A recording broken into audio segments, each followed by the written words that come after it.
அது நாளை. இப்போ அவர் கோர்ட்டில் பிஸியாக நடிச்சிட்டு இருக்கார். The greatest of all time, greatest of all time, that means goat. எங்களுக்கு இப்போல்லாம் கோட்டுனாவே ஒரே பக்கரா தான் வருது. ஆமாங்க, நாங்கள் சினிமாவில் நடிக்கலன்னு. அது ராமராஜ்யம், என்னுடையது ராவண ராஜ்யம். மறுபடியும் நீ இப்படியே பண்ணிட்டு இருக்கிறீங்க, என்னப்பா பண்றது? போன தடவை திரிசாவை வச்சு இந்த பக்கத்துல இருந்து என்னை மாட்டி விட்டீங்க. இசைஞானி இளையராஜா அவர்களின் அருந்தவ புதல்வி பவதாரணி அவர்கள் நேற்றைய தினம் இயற்கை எய்துவிட்டார்கள். அதற்காக 2 நிமிடம் மௌன அஞ்சலி.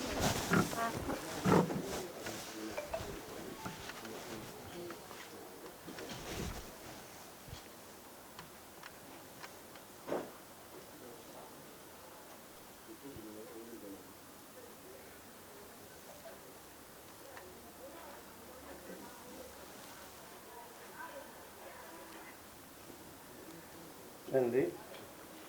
இசை அரசி பவதாரணிய இறைவன் சொர்க்கத்தில் புகழ் செய்வானாக. திருப்பூரில் பத்திரிகையாளர் தாக்கப்பட்டாங்களா? அது அவங்க கேட்பாங்க.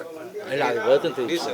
ஆமாம் ஆமாம், அது பண்ணுவோம். அவங்களே கேட்பாங்க எங்கே தாக்கப்பட்டாங்க, பத்திரிகையாளர் எங்கே தாக்கப்பட்டது, எந்த இடத்துல, அது பேசுவோம். சரி, அப்பா யாருப்பா வண்டி? அந்த வண்டி எடுத்துருங்க, வேகமாக போங்க. உங்கள் வண்டியா? நீங்கள் எப்போ பார்த்தாலும் தடாலடி தான் வேலை பண்ணுவீங்களா? நாமக்கல்லேருந்து வண்டி ஓட்டு வந்தீங்களே, அவங்களும் குடியேற்ற வேணாம். வாருங்கள் ஐயா, நாங்கள் அன்னைக்கு மாதிரி முண்டக்கான்னு கேட்காம. ஆமாம், திரிசா நயன்தாரை பற்றிலாம் கேட்காதீங்க தயவு செஞ்சு.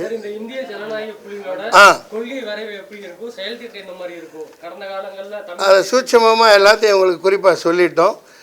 இராணுவ பலத்தோட வேங்கை புலியோட பாய்ச்சலில் பாயும் எளியவர்களுக்கான அரசியல் நான் தெளிவாக சொல்லிட்டேன். அதிரடி அரசியல், தடாலடி பதவிகள், எல்லாருக்கும் பதவி வேணும். ஒருத்தங்களே ருசிச்சுக்கிட்டு இருக்கிறத அனுமதிக்க முடியாது. நாங்கள் இரவு பகலாக பல மாதங்களாக ரெடி பண்ணிக்கிட்டு இருக்கிறோம். இப்போ அதற்கான தளம் வந்துருச்சு. சரிங்களா?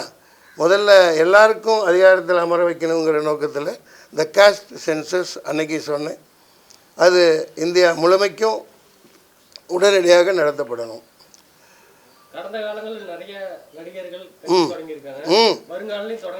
கண்டிப்பாக. ஆமாம், நீ என்னடா 10ஓட 11 அத்தோட இது ஒன்று நீயும் கட்சி ஆரம்பிக்கிறேன்னு கேட்குறீங்க. உங்கள் கேள்வியை வரவேற்கிறேன். நான் சகோதரர் கேட்ட கேள்விக்கு பதில், ஐயா சீமான் ஐயா ஆரம்பிக்க 2009 ஆரம்பித்தாங்க. நான் அதுக்கு முன்னாடியே 1992 அரசியலுக்கு வந்துட்டேன். எத்தனை வருஷம் ஆச்சு கணக்கு போட்டுக்கோங்க. 92 பாட்டாளி மக்கள் கட்சியில் கடந்து 3-4 வருஷங்களாக பயணித்தேன். நானாக வெளியே வந்துட்டேன். அப்போயே நான் அரசியலில் இறங்கிட்டேன். அதுக்கப்புறம் 1999 புதிய தமிழகம் சார்பாக இதே பாராளுமன்ற தொகுதியில் போட்டிகிட்ருக்கேன். 1,00,000 வாக்குகள் கிட்ட வாங்கியிருக்கேன். அதுக்கடுத்து 2009, 10 வருடம் கழித்து 2009 திருச்சியில் தனியாக நான் நின்னேன், தோத்துட்டேன். அதற்கு பிறகு 2010, 1999, 2009, 2019 எத்தனை ஆண்டுகள் பாருங்கள். 19 நாம் தமிழர் கட்சியின் மூலம் போட்டியிட்டேன். 55,000 சொச்சம் ஓட்டுகள் வாங்கினேன். எல்லாத்துக்கும் தெரிஞ்சது தான். இன்றைக்கி அங்கே நான் போராடி, அங்கே நான் உழைச்சி ரொம்ப கஷ்டப்பட்டு நான் பண்ண பல விஷயங்கள், டீ குடிக்கிறது, பரோட்டா போடுறது, மீன் பிடிக்கிறது, மீன்காரமாக்கு உதவுறது, இளநீ வெட்டுறதுன்னு, அதுக்கு பேட்டன் ரைட்ஸ்லாம் இல்லாமல் எனக்கு வராமல் யாரோ இன்றைக்கெல்லாம் பண்ணிகிட்ருக்காங்க. அதை பற்றி கவலை இல்லை. சரிங்களா? அனுபவத்துக்காக உங்களுக்கு சொன்னேன். ஸோ இப்போ 2024 நாங்கள் மிகப்பெரிய இயக்கமாக இது ஜனநாயக புலிகள், டெமோக்ராட்டிக் டைகர்ஸ் ஆஃப் இந்தியா, பல தொகுதிகளில் வேட்பாளர்கள் நிறுத்தி இணைய விரும்பும் கூட்டணி சிறப்பாக அமைத்து நாங்கள் போட்டியிடுவோம். கண்டிப்பாக கண்டிப்பாக ஆதரவு தெரிவிக்கிறதெல்லாம் இல்லை. திட்டங்களை வந்து சரியாக நாங்கள் காய நகர்த்து சரியாக, எங்களுக்கு வந்து கப்பு தான் முக்கியம். இப்போ உதாரணத்துக்கு முல்லை கொடி படரணும்னா எட்டி மரமாக இருந்தாலும் பரவாயில்லை, புட்டி மரமாக இருந்தாலும் எங்களுக்கு பரவாயில்ல. அப்பா எங்கப்பா இங்கேருந்து கொடியை காணா, பாவிகளா கொண்டாங்க முதல்ல புட்டின்னு ஒன்று தான் ஞாபகம் வந்துருச்சு. அப்படி துரோகிகளா இப்போயே அதுக்குள்ளே கட்சிக்குள்ளே கருப்பாடுகளா கொண்டாங்க வேமா, அது உங்கள் மூஞ்சியை மறைக்குன்னு எடுத்து வச்சுட்டீங்க. நியாயமா இது பத்தியா என்னடான்னு வந்தேன். முல்லை கொடி படர வேண்டும் என்றால் எட்டி மரமாக இருந்தாலும் பரவாயில்லை, புட்டி மரமாக இருந்தாலும் பரவாயில்லை, எங்களுக்கு குறைந்தபட்சம் நாங்கள் பேசி முடிவெடுத்திருக்க வகையில் 10 தொகுதிகளில் இந்த பாராளுமன்ற தொகுதிகளில் நாங்கள் போட்டியிடுவோம். பத்தலையா சட்டம் பத்தலையா? DTI democratic tigers of India ஒருத்தரே கேட்குறீங்க பொறுங்க, மற்ற நீங்கள் என்ன வேணாலும் கேளுங்க. நில்லுங்க நில்லுங்க.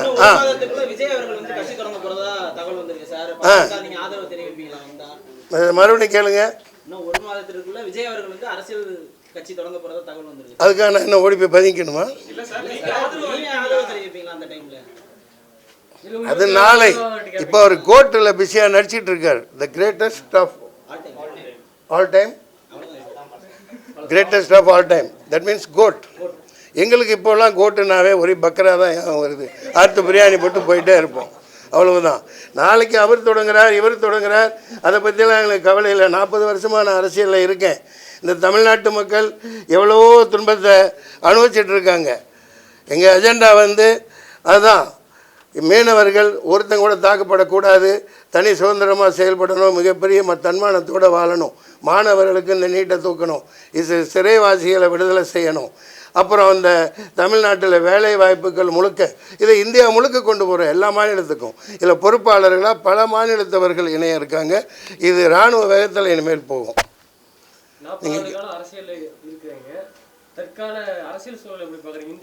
ஏப்பா இப்போ தான்ப்பா நான் பிள்ளையார் சொல்லி போட்டு அல்லாஹ்வுக்குன்னு ஆரம்பிச்சிருக்கிறேன். 40 ஆண்டு காலம் இருக்கிறேன், பல கட்சிகளில் இருந்தேன். சரிங்களா? இனிமேல் எங்களோட நடவடிக்கை பயங்கரமாக இருக்கும், பயங்கரமாக இருக்கும். ஆமாம், நண்பர் என்னமோ கேட்டீங்களே, கேளுங்க ஐயா. ஆமாம் ஆமாம், இல்லை நாங்கள் தமிழ் தேசியத்தெல்லாம் கைவிடலை. அந்தந்த மாநில மக்களுக்கு அந்தந்த தேசியம் பெரிது. தமிழன் பிரதமர் ஆகணும். ஒரு ஹரி பரந்தாமன் மாதிரி, பல கருப்பையா மாதிரி, நல்லக்கண்ணு ஐயா மாதிரி மிகச்சிறந்த ஒருத்தர் எங்களுக்கு பிரதமராக கொண்டு வருவோம். இந்த தேர்தலில் வெற்றி பெற்றே நாங்கள் முயற்சி பண்ணுவோம். இல்லாட்டி வர்ற 2029 நடக்கும் இதுக்கப்புறம், இல்லையா? 24, 25, 26, 27, 28, 29 அதில் நாங்கள் 300 இடங்களில் போட்டியிடும். இதே Indian Democratic tigers of India. கண்டிப்பாக நான் தான் சொன்னேன், முழு நேரமாக இந்த மக்களுக்காக உழைக்கிறதுக்காக நாங்கள் காத்துக்கிட்டு இருக்கோம். இது நாங்கள் கிள்ளுக்கீரையாவோ எடுப்பார் கைப்பிள்ளையாவோ இருக்க மாட்டோம். ஆமாம், நீங்கள் கேட்குறதுக்கு பதில் சொல்லிட்டேன். தமிழ் தேசிய புலிகள், டெமோக்ராட்டிக் டைகர்ஸ் ஆஃப் இந்தியா, இந்திய ஜனநாயக புலிகள். காரணம், இப்போது பெரியார் ஐயா அவர்கள் ஆரம்பித்த அந்த இயக்கம், அதனால தான் இந்த சவுத் இந்தியா இந்த அளவுக்கு விழிப்புணர்வோடு இருக்குது. அதே திராவிடர் கழகம் அவங்க தான் பொறுப்புன்னு சொல்லலாம். ஏன்னா அது சரியாக இந்தியா முழுமைக்கும் அவரோட சித்தாந்தத்தை, அவரோட நோக்கத்தை, அவரோட ஜெனரஸ்னஸ், எல்லாத்துக்குமான சமத்துவத்தை கொண்டு போய் சேர்க்கலைங்கிற ஒரு ஆதங்கம் எல்லாருக்கும் தெரியுது. ஒரு சின்ன பையன் இப்போ கொஞ்ச நாள் முன்னாடி பேசியிருந்தான், பாராட்ட வேண்டிய விஷயம். சரியாக பெரியார் இருந்திருந்தால் அவரது சீடர்கள் இன்னும் சரியாக கொண்டு போயிருந்திருக்கணும். இப்போ அவரோட சீடராக நாங்கள் இருக்கலாம். நாங்கள் எங்கள் இதில் பாருங்கள் எல்லாத்தையும் போட்டிருக்கோம். காந்தியார், தமிழர், இதில் எல்லாமே நீங்கள் கேட்டீங்களே. தமிழ் தேசியம் நாங்கள் விடலை. தமிழ் தேசியத்தின் தலைவன் அண்ணன் காயிதே மில்லத் இருக்கார், பெரியார் ஐயா இருக்கார், காந்தியார் இருக்கார், காமராஜர் இருக்கார், நம்மாழ்வார், இவர்களெல்லாம் நாங்கள் ஆதர்ச புருஷர்களாக நினச்சி தான் ஆரம்பிச்சிருக்கோம். திப்பு சுல்தான் மிஸ் பண்ணுறேன் ஃபோட்டோவிலையும் மிஸ் பண்ணுறேன். அவர் மாவீரன் தான், அதில் கருத்து வேறுபாடு எதுவும் கிடையாது. நாங்கள் இந்திய அளவுக்கு இதை கொண்டு போகிறதுனால அவரை நாங்கள் வெறுக்கிறேன்னு நீங்கள் சொல்ல முடியாது. எங்கள் அரசியல் வந்து இந்த மாநில மக்களுக்கு உரிமை பெற்று தருவது. அதே நேரத்தில் தமிழ் ஈழம் முதல்ல பெற்றுத்தருவோம். அதுக்கு முன்னாடி கச்சத்தீவை நாங்கள் வாங்கி கொடுப்போம். இது தேர்தல் அஜெண்டா. வாங்கி ஆகணும், என்னன்னாலும் சரி. அதனால தான் நான் அந்த புலிகள்ங்கிற பேரை வச்சுருக்கோம். நாங்கள் பாய்வதற்கான புலிகள், பதுங்குவதற்கானவர்கள் அல்ல. வேறு ஏதும் சந்தேகங்கள்? கண்டிப்பாக போவோம். பார்க்க தானே போகிறீங்க. அவங்க ரொம்ப நேரம் ஆண்டுட்டாங்க, அனுபவிச்சிட்டாங்க, பழம் தின்னு கொட்டை போட்டாங்க. நாங்கள் பழம் திங்காமையே கொட்டை போடுவோம். ஆம், அதுதான் இந்திய ஜனநாயக புலிகள். ஆமாம், நல்ல கேள்வி, நல்ல கேள்வி. நாங்கள் துண்டேந்தி பிச்சை எடுப்போம் இல்லையா? ஒரு கோயில் கட்டுறதுக்கு வந்து ஐயா குசு குசுன்னு பேசிக்கிட்டே இருந்தீங்கன்னா எப்படி ஐயா? அங்கே ஏன் குசு குசுன்னு பேசிகிட்டு இருக்கீங்க? நல்ல கேள்வி கேட்டீங்கல்ல. நிதி ஆதாரத்துக்கு நீ என்ன செய்வ? நல்ல கேள்வி. ஆண்டவனை நம்பி இறங்கிட்டோம், தெருவில் போவோம். இப்போ நடிகர் சங்கம் எதுக்கு சொன்னேன்? தனியாக கட்டக்கூடாது, கடை வாங்கி கட்டக்கூடாதுன்னு. அதே மாதிரி தான் இதுலேயும் நான் சொல்கிறேன். நடிகர் சங்கங்கிறது ஒரு கட்டடம் அல்ல, அது ஒரு இதய கோயில். அங்கே ஆன்மாக்கள், பல நடிகர்கள், எம்ஜிஆர், சிவாஜி கணேசன், SSR லட்சிய நடிகர், மேஜர் சுந்தரராஜன் அவர்கள், VK ராமசாமி அவர்கள், அந்த மாதிரி நூற்றுக்கணக்கான பேர்கள், பிரேம் நசீர், கன்னட நடிகர் ராஜ்குமார், அப்புறம் இங்கே நாகேஸ்வர ராவ், இப்படி நூற்றுக்கணக்கான நடிகர்களின் இதயமாக அங்கே தங்கிறது அவங்க புகலிடமாக அது விளங்கியது. அதனால் அது ஒரு கோயில் போன்ற இடங்கிறதுனால மடிப்பிச்சை ஏந்தி பிச்சை எடுத்தாவது அனைவரிடம் வாங்கி கட்டணுங்கிறது நோக்கம். அந்த மாதிரி நாங்கள் மக்கள் தர்றதை வச்சு நாங்கள் செலவழித்து நிச்சயமாக போராட முடியும். போராடுறதுக்கு பெரிய நிதி இருக்கணும்னு அவசியம் இல்லை. மிகப்பெரிய ஒரு கூட்டணி அமைப்போம். இந்த DTI அசைக்க முடியாத நம்பிக்கையார் உண்மையான தமிழகத்தின் விடியலாக அமையும்.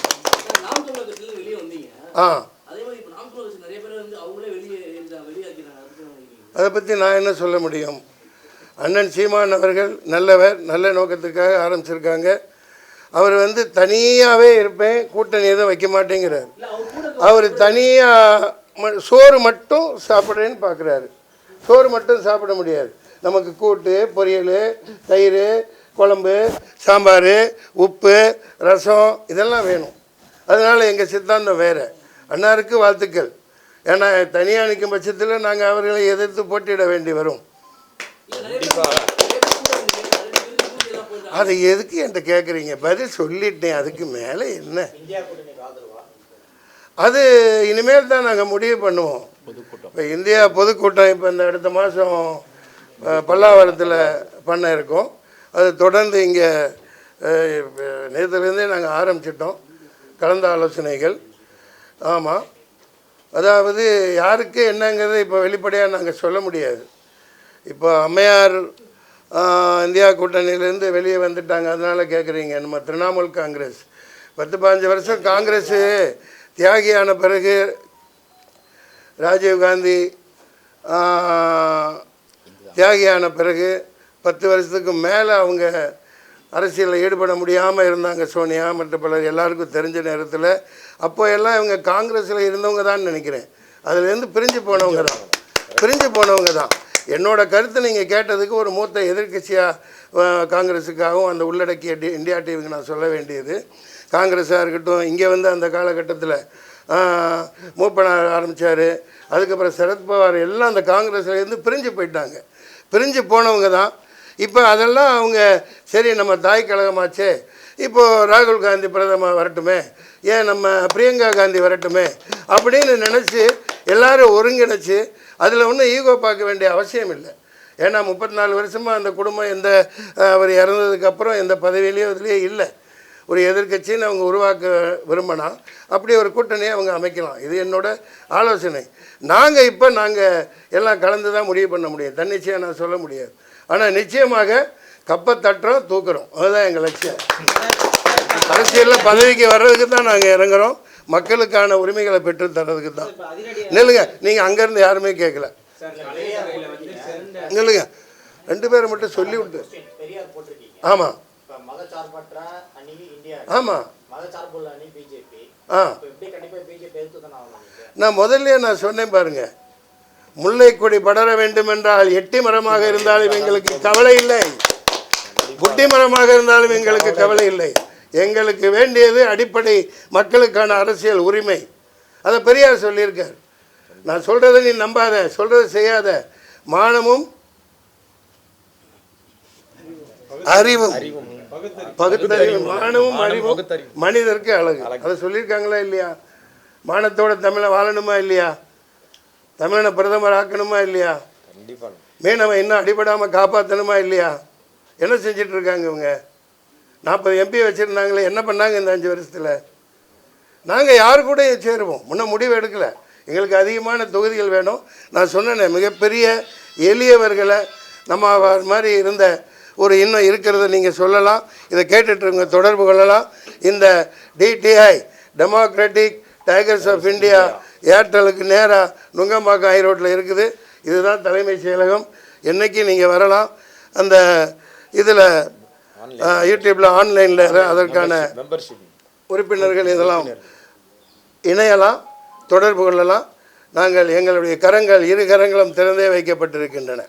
கேளுங்கள் தரப்படும், தட்டுங்கள் திறக்கப்படும், தேடுங்கள் கிடைக்கும் என்றார் இயேசுபிரான். மறுபடியும் ஆரம்பிச்சிட்டிங்களே, நல்லது, பாராட்டுறேன். அப்போ கம்பேர் எல்லாம் பண்ண வேணாங்க. நான் சும்மா இந்த அரிசி மூட்டை, கொஞ்சம் காய்கறி, கொஞ்சம் தீனிகள் கொடுக்கறதுக்காக நான் இங்கே நோட்டு புத்தகம் கொடுக்கறது, இதுக்காக நாங்கள் அரசியல் பண்ண வரலை. தம்பி, அந்த பிஸ்கட் பாக்கெட் கீழே கிடக்குது, எடுங்க. உணவு பாக்கெட் கீழே இருக்கக்கூடாது, அதை எடுங்க. இல்லை இல்லை, கீழே கிடக்குது. உணவுப் பொருள் மிதிப்படக்கூடாது. அதெல்லாம் நம்ம அவங்க மக்கள் அப்படியெல்லாம் நான் சொல்லலை. தம்பி விஜய்க்கு என்னுடைய வாழ்த்துக்கள். நான் மற்ற மாதிரி சீப் அரசியல்லாம் பண்ண விரும்பலை. அவர் கோர்ட்டில் பிஸியாக இருக்கார்.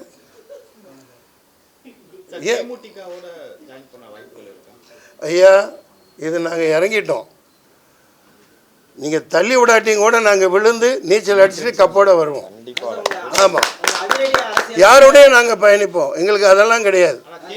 அதிரடி அரசியல், தடாலடி பதவிகள், எளியவருக்கான அனைவருக்குமான ஆட்சி அதிகாரம், ஏழைகளின் இந்திரலோகம், ஏழைகளின் இந்திரலோகம் டிடிஐ. சத்தமா சொல்லுங்க. இந்திய ஜனநாயக புலிகள். சத்தமா சொல்லுங்க மேன். புலிகள் கழுத புலி மாதிரி சொன்ன. இந்திய ஜனநாயக புலிகள்ங்கிற ஒரு ஆவேசம் வர வேணாமா? பசியில் இருக்கோம், நாங்கள் பார்த்து பார்த்து பசியில் இருக்கோம். எங்களை ஏமாத்திட்டு போயிட்டே இருக்காங்க. இனிமேல் விட மாட்டோம். வேற ஆமாங்க, நாங்கள் சினிமாவில் நடிக்கலான்னு எல்லாம் அப்படியே அழுதுட்டு உட்காந்துருக்காங்க.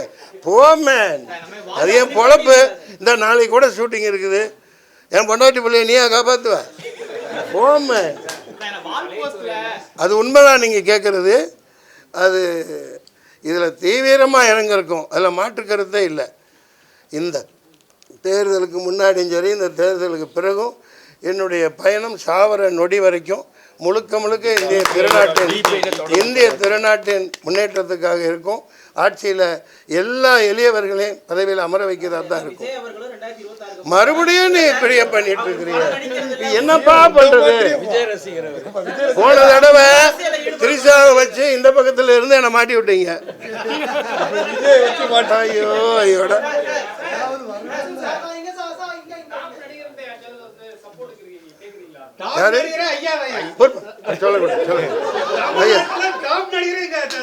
இல்லை, இதை நான் அவை குறிப்பிலிருந்து எடுத்து விடுகிறேன்.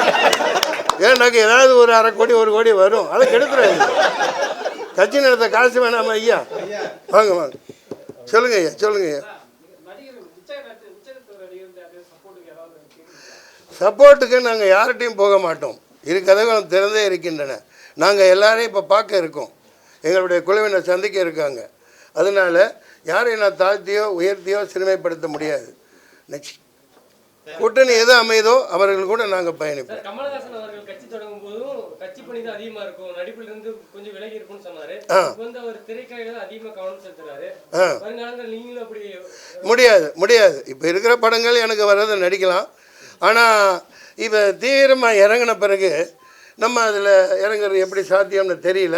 ஏண்டா எனக்கு இப்போ இந்த முன்னெடுத்தாச்சு, கால் வச்சாச்சு, இறுதி நாட்கள் இப்போ இருக்கிறதுல எத்தனை வருஷம் இருக்க போகிறோமோ தெரியாது. வாழ்ந்த நாட்கள் அதிகம், வாழ போகிறது ரொம்ப குறைவு இல்லையா? இது ஐயா எங்கே பிரான்சிஸ் அவர் உதித்த முத்துக்கள். ஆமாம், 75 வயசு, என்னோடய காசாளர். அந்த மாதிரி உண்மையாகவே முழுக்க நாட்டுக்காக எங்களை நாங்கள் அர்ப்பணிச்சுக்கிறதுக்கு ஆயத்தமாக இருக்கோம். உங்கள் ஆதரவு வேணும். நன்றி. ஒரு லாஸ்ட் கேள்வி, வால் போஸ்ட்ல நீ கோட் ஷாட் போட்டு இருக்கீங்க, மற்றவங்கள மாதிரி இந்த ஒயிட் அண்ட் ஒயிட் அந்த மாதிரியான ஒரு ஃபார்முலா அரசியல் கட்சி ஆரம்பிக்கிறீங்க. ஆமாம், போஸ்டர்ல கொஞ்சம் வித்தியாசமா அரசியல் வச்சு கையெழுத்து கும்பிடுற மாதிரி அந்த மாதிரி வச்சா இன்னும் கொஞ்சம் நல்லா இருக்கும்ல. நல்லது. சகோதரர் என்ன சொல்கிறாரு, ஓட்டு வாங்க போகிறீங்க, நீங்கள் இப்படி கும்பிட்ற மாதிரி ஏன் போடலை, திரிஷா கூட இருந்த படத்தையே ஏன் போட்டிருக்காங்க, இழுக்கிறாரேப்பா, நான் என்னப்பா பண்ணுறது, பதில் சொல்ல விடுங்க. இன்னும் சொல்லலைங்க, தள்ளுப்பா, அந்த படத்தை காமிச்சிருப்பாங்க. அது நானாக இருக்க விரும்புகிறேன். நான் கோவணம் கட்டிக்கிட்டு காலையில் வயக்காட்டில் இருந்தாலும் நான் எப்படி இருப்பேனோ அப்படி தான் இருப்பேன். ராத்திரியில் லுங்கி கட்டிக்கிட்டு படுத்து தூங்குவேன் இல்லையா? நமக்கு வேலை செய்யலை, அதுக்கேற்ற உடைகளை உடுத்தியிருப்போம். அந்த வெள்ளுடை அணிந்து இதுதான் அரசியலில் இருக்கணும்னு அவசியம் இல்லை. மக்களுக்கு தெரியும் இல்லையா? மனசு வெள்ளையாவா இருக்கு, மனசு வெள்ளையாவா இருக்கு. மது அமலுக்கா?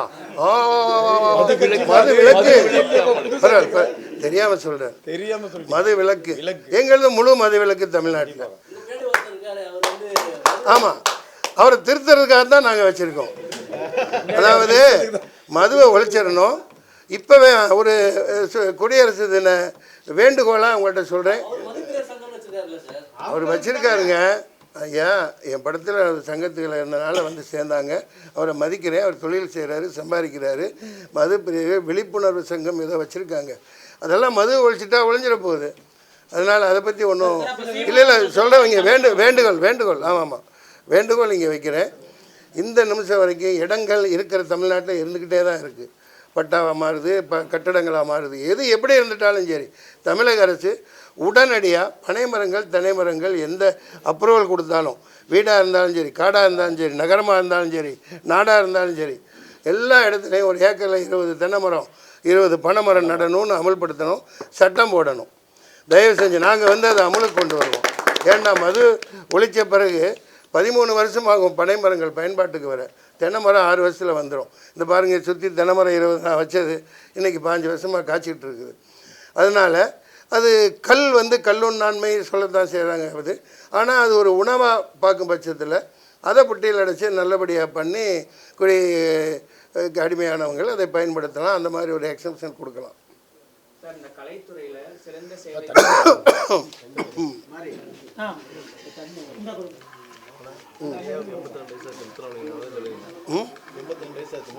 ஐயாவுக்கா? ஐயாவுக்கு 82 வயசு.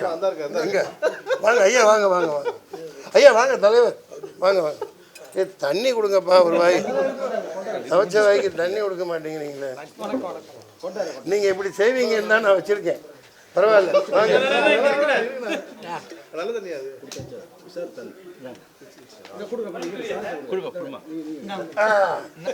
பரவாயில்ல, இந்தியா முழுமைக்கும் உள்ள தண்ணி உள்ள தேசிய கொடியின் தண்ணி. வாங்க, கேளுங்கய்யா. அமைதி. நானே பேசுகிறேன். வேறு யாரும் பேச விரும்புகிறீங்களா? எங்கே அவர் சிவா இல்லையா? நன்றி. சொல்லுங்கள். கலைத்துறையில சிறந்த சேவைக்காக விஜயகாந்துக்கு வந்து பத்மபூஷன் அறிவிச்சிருக்காங்க. நன்றி, பாராட்டுகிறேன். பத்மபூஷன் விஜயகாந்த் அவர்களுக்கு அண்ணன் இறந்து விட்டார். அனைவருக்கும் வணக்கம். உட்காந்தே பேசலாம். கொஞ்சம் எல்லாத்தையும் காமிச்சிருங்க, அப்படியே போயிட்டு வாங்க. இருக்கட்டும். இல்லை இருக்கட்டும். கொடியை அப்புறப்படுத்தக்கூடாது. அது இப்படி வாங்க. வாங்கம்மா. இல்லை இப்படியே வாங்க. அப்படியே பேசு. வேகமாக பேசுங்க. திரு அண்ணன் மன்சூர் அவர்கள் வை எடுக்காத வை மன்சூர் அலிகள் அண்ணா அவர்கள் எனக்கு நீண்ட நாள் நண்பர். அவரை பற்றி சில கருத்துக்களை சொல்ல வேண்டும் என்றால், அவர் இந்த உலகத்துக்கே தெரியும், மிகவும் எளிமையானவர், மிகவும் யதார்த்தமானவர். சுருக்கமாக சொல்லுங்க. யதார்த்தமான வார்த்தைகளை மக்களுக்காகவும் தான் சார்ந்திருக்கிற சமுதாயத்துக்கு மட்டும் இல்லை, அவர் தமிழ்நாட்டில் ஒரு ஜாதி மதம் இல்லை என்று சொல்லக்கூடிய, உங்களுக்கு எல்லாம் மீடியாவுக்கு தெரிஞ்சிருக்கும், இல்லைன்னு சொல்ல வேணாம். எத்தனை பேர் அவருக்கு குரல் கொடுத்து அவர் அதனால பாதிப்பு வந்திருக்குது. அவர் சமுதாய மக்களுக்காக மட்டும் இல்ல, ஜாதி மதத்தை கடந்து அவர் யதார்த்தமா பேசி இந்த நாட்டிலே பல துன்பங்களை அனுபவித்திருக்கிறார் மக்களுக்காக. அவரை போன்றவர்கள் அரசியலுக்கு வந்தா நிச்சயமா நல்லா இருக்கும். இன்றைக்கு அவர் அடியெடுத்து வைத்திருக்கிறார். அவர் சொன்னது போல ஒரு வெற்றி அரசியலை அவர் காண வேண்டும் என்று நான் இந்த நேரத்தில் உங்களுக்கு சார்பாக வாழ்த்துக்கிறேன். நன்றி, வணக்கம். நன்றி. பாஜக தங்களோட பிரச்சாரத்தை தொடங்கியிருக்காங்க. அயோத்தியில ராமர் கோயில் தொடங்கப்பட்டது கூட, கட்டி முடிக்கப்பட்டது கூட அரசியலுக்காக தான், ஆன்மீக இல்லைன்னு விமர்சனங்கள் நிறைய வந்துச்சு. நீங்க அதை எப்படி பாக்குறீங்க? அது ராமராஜ்யம், என்னுடையது ராவண ராஜ்யம். ராவணன் இல்லாம ராமாயணம் முழுமை பெறாது. நாங்கள் கதாநாயகர்கள் என்றுமே, அது கதையோ இதிகாசமோ புராணமோ, நாங்கள் அதை மதிக்கிறோம். குசு குசு என்று பேசுவதை நிறுத்தவும். முக்கியமான கேள்வியை கேட்டிருக்கார். அவர்களை நான் ராமராஜ்யத்தை, இந்த ராவண ராஜ்யம் வாழ்த்துகிறது. ஏன்னா இந்த ராவணன் 14 வருடங்கள் சீதா பிராட்டியை பத்திரமா பாதுகாத்தவன். அதனால் இந்த இந்தியாவை பாதுகாக்க இனி ராவணன்கனால் முடியும். ராவணனும் ராமனும் சேரலாம், தப்பு ஒன்றும் இல்லை. இதிகாசத்தில் சேர்ந்து தான் இருக்காங்க. எங்கள் தமிழக மற்றும் அனைத்து தாழ்த்தப்பட்ட சிறுபான்மையினரின், பழங்குடி மக்களின், தலித்துகளின் உரிமையை வென்றெடுக்க இந்தியா முழுமைக்கும் இந்த டெமோக்ராட்டிக் டைகர்ஸ் ஆஃப் இந்தியா பயணிக்கும். பொறுப்பாளர்களை நியமிக்கும். உங்களுடைய ஒத்துழைப்பு வேணும். சொல்லிட்டேன்னு நினைக்கிறேன். உங்களுக்கு ஏதாவது டவுட் இருக்கா? மறுபடியும் விடவே மாட்டேங்கிறேன்.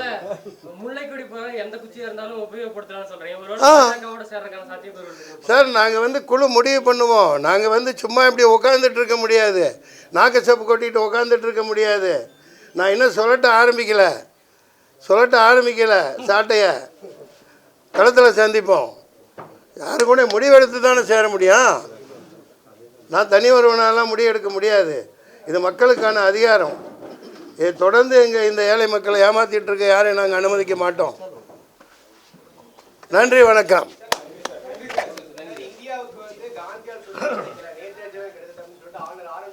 மறுபடியும் சொல்லுங்க, சத்தமாக சொல்லுங்க, பதிவாகணும். நேதாஜி சுபாஷ் சந்திர போஸ், நேதாஜி சுபாஷ் சந்திரக்கு பின்னாடி எத்தனை முஸ்லீம்கள், தலித்துகள் இருந்தாங்கங்கிறது உங்களுக்கு தெரியும். தமிழ்நாட்டில் கோடிக்கணக்காக கொட்டி கொடுத்தவங்கெல்லாம் யாருங்கிறது உங்களுக்கு தெரியும். அமித்ஷாவா? யார்?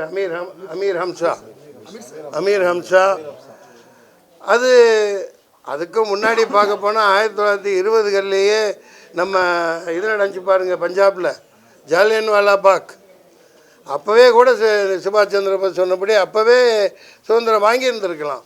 ஆனால் காந்தியார் அதுக்கு கைதாகி பல வருடங்கள் நேரும் காந்தியும் செயலில் இருந்து அதை அனுபவித்து, ஏன்னா எல்லா வெள்ளைக்காரனுங்களும் போட்டில் அதை திருப்பி தாக்குனாங்க பாருங்கள்.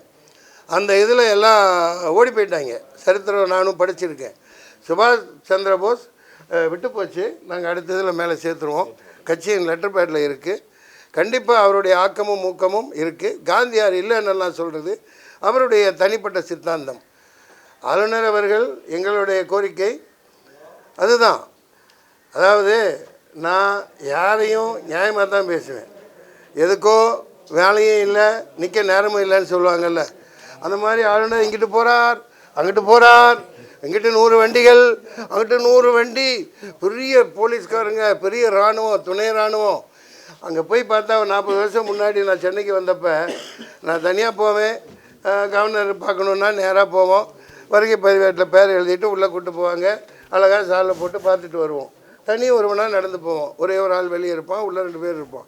இப்போ போய் பாருங்கள், இந்தியா பாகிஸ்தான் பவுண்டரி மாதிரி அந்த பார்டர் மாதிரி அதை சுற்றி அடேங்கப்பா எத்தனை அந்த வைப்பாங்களே குறுக்கு, அதுக்கு பேர் என்ன, பேரிகேட். 100கணக்காக நிற்கிது. இங்கிட்டு 100 போலீஸ், அங்கிட்டு 100 போலீஸ். அவர் போகிறார் எதுக்கு போகிறார்? ஆளுநருக்கு வெளியே என்ன, சாமி கும்பிட போகிறார், ஷாப்பிங் போகிறார். அதுக்கு இந்த அரசியலே நாங்கள் இந்த டிடிஐ வேறு இருக்கோம். நாங்கள் எந்த பதவியில் இருந்தாலும் சரி, இந்த பாதுகாப்பு படை, பூனைப்படை, எலிப்படை, பிளாக் இதெல்லாம் இருக்காது. எளிமையாக இருப்போம். வேணால் ஒரு ஆள் வேணால் கான்ஸ்டபிள் கூட வாங்க வச்சுக்கோங்க, பதிவு பண்ணுறதுக்கு அவ்வளோதான். ஒரே ஒத்த வண்டி போதும் எங்களுக்கு. தனியாக போவோம், ஒரு வண்டி வேணால் வரலாம் அமைச்சர் ஆகும் பட்சத்தில். அதனால் ஆளுநர் சொன்னது ஒரு தனிப்பட்ட ஒரு இதோட சொல்கிறாங்க. ஆளுநர் எந்த காலத்தில் நாங்கள் வந்தாலும் சரி, அவர் இருக்க வேண்டிய இடம் 650 ஏக்கர் பூமி, 6000 மான்கள், ஜாலியாக வாழ்ந்துட்டுருக்காரு மனுஷன். நான் 98லேயே போராடினேன். போராட்டமும் என் வாழ்க்கையில் பின்னி பிணைஞ்சது உங்களுக்கெல்லாம் தெரியும். சின்ன பசங்க நீங்கள் எத்தனை பேர் இருந்தீங்களோ தெரியாது. 35 பேர் கைதானே, சரிங்களா? கிரிக்கெட் விளையாடினேன் ஆளுநர் மாளிகை முன்னாடி. அப்போ வந்து பிவி இருந்தாங்க, பாத்திமா பிவி. திமுக அரசு என்ன இங்கேயே கைது பண்ணிருச்சு. கிரிக்கெட் ஆட போனோம். எதுக்காகன்னா ஒலிம்பிக்கில் அப்போ தகரம் கூட வாங்கலை. அங்கே வந்து 100 ஏக்கரில் ஸ்விம்மிங் பூல் கட்டுங்க, கபடிக்கு இது கட்டுங்க, எல்லாம் கிரிக்கெட் இது கட்டுங்க, ஆடிட்டோரியம் கட்டுங்க, பயிற்சி கொடுங்கன்னு. இப்போது நடிகர் சங்கத்துக்கு நான் சொல்கிறது கட்டி ஒரு ஸ்விம்மிங் பூல் கட்டி உலகத்தரத்துக்கு பயிற்சி கொடுக்கணும் பசங்களுக்கு, புரியுதுங்களா?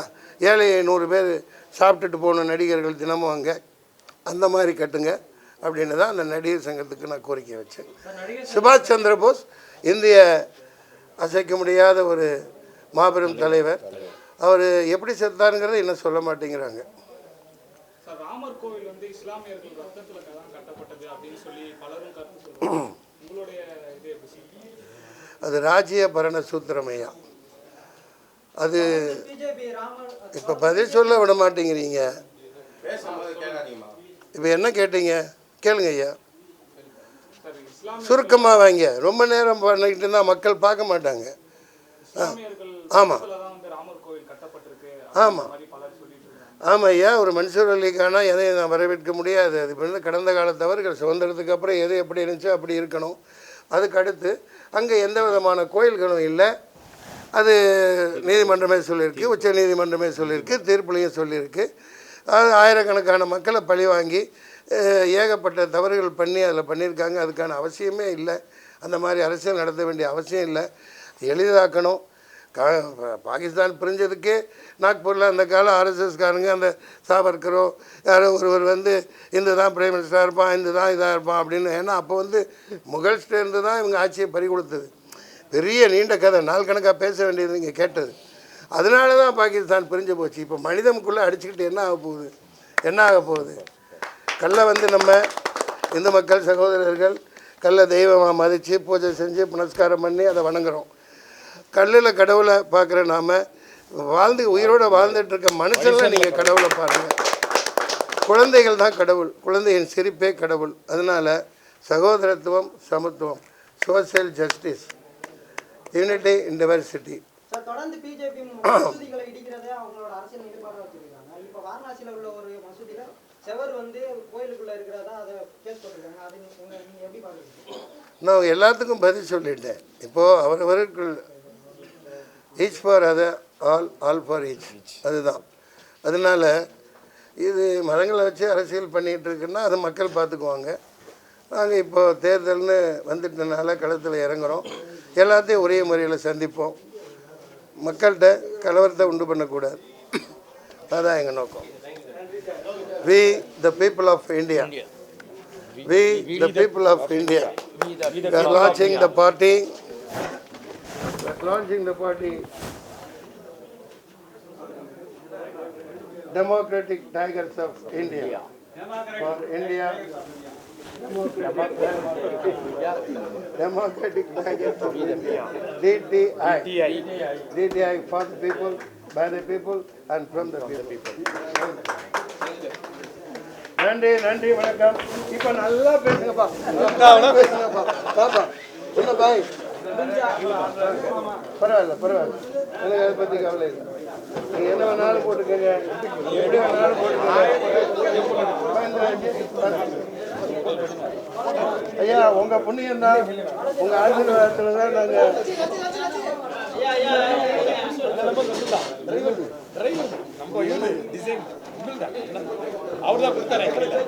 வாங்க வாங்க. யாரு? எடுத்தாச்சு, நிறைய எடுத்தாச்சு. சொல்லுங்க, மற்றவங்க எடுக்கணும். வாங்க வாங்க.